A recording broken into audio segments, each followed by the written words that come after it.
नमस्कार दोस्तों, स्वागत है आपका एबी धार्मिक टीवी चैनल में। आज हम आपको बताएंगे नारद जयंती के बारे में। जानिए कौन थे नारद और क्यों दिया उन्होंने भगवान विष्णु को श्राप। नारद जी को विष्णु भगवान के परम भक्तों में से एक माना जाता है। नारद मुनि सच्चे सहायक के रूप में हमेशा सच्चे और निर्दोष लोगों की पुकार श्री हरि तक पहुँचाते थे। भगवान के दूत नारद के जन्म दिवस के मौके पर नारद जयंती मनाई जाती है। देवर्षि नारद का प्राकट्य पर्व हिंदू धर्म ग्रंथों के अनुसार ज्येष्ठ मास के कृष्ण पक्ष की द्वितीया को मनाया जाता है। नारद जी को विष्णु भगवान के परम भक्तों में से एक माना जाता है। देवर्षि नारद मुनि विभिन्न लोकों में यात्रा करते थे, जिनमें पृथ्वी, आकाश और पाताल का समावेश होता था, ताकि देवी देवताओं तक संदेश और सूचना का संचार किया जा सके। उन्होंने गायन के माध्यम से संदेश देने के लिए अपनी वीणा का उपयोग किया। योगेश्वर श्री कृष्ण ने गीता में नारद जी को अपना ही स्वरूप मानते हुए कहा है कि देव ऋषियों में मैं नारद मुनि हूँ।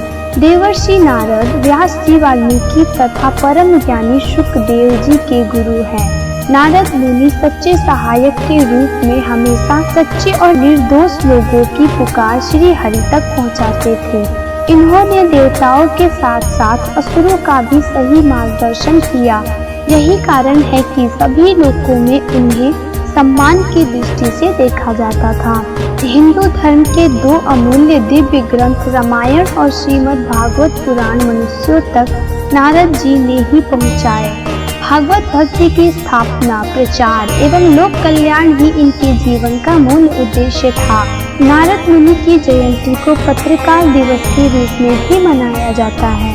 कौन थे नारद मुनि? धर्म ग्रंथों में वर्णित है कि पूर्व कल्प में नारद उपबर्हण नाम के एक गंधर्व थे। एक बार प्रजापति ब्रह्मा जी ने उपबर्हण को उनके अशिष्ट आचरण के कारण शूद्र योनि में जन्म लेने का श्राप दे दिया। श्राप के फलस्वरूप वह दासी के पुत्र हुए। बाल्यकाल से ही साधु संतों के साथ रहने के कारण इस बालक के चित्त में रजोगुण और तमोगुण को नाश करने वाली भक्ति का प्रादुर्भाव हो गया।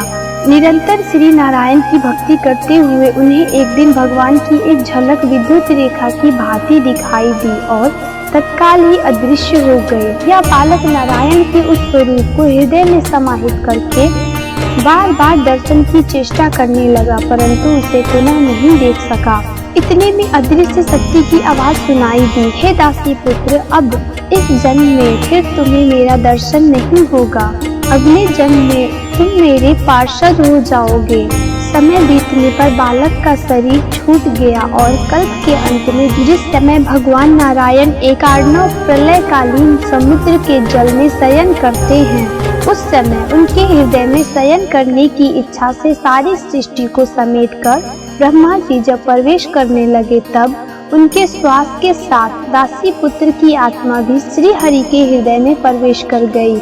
एक सहस्त्र चतुर्युगी बीत जाने पर ब्रह्मा जागे और उन्होंने सृष्टि करने की इच्छा की। तब उनकी इंद्रियों से मरीचि आदि ऋषियों के साथ मानस पुत्र के रूप में नारद जी अवतीर्ण हुए और ब्रह्मा जी के मानस पुत्र कहलाए। तभी से श्री नारायण के वरदान से नारद मुनि वैकुंठ सहित तीनों लोकों में बिना किसी रोक टोक के विचरण करने लगे। इन्हें अजर अमर माना गया है। स्वर ब्रह्म से विभूषित भगवान विष्णु की दी हुई इनकी वीणा भगवान जप महती के नाम से जानी जाती है।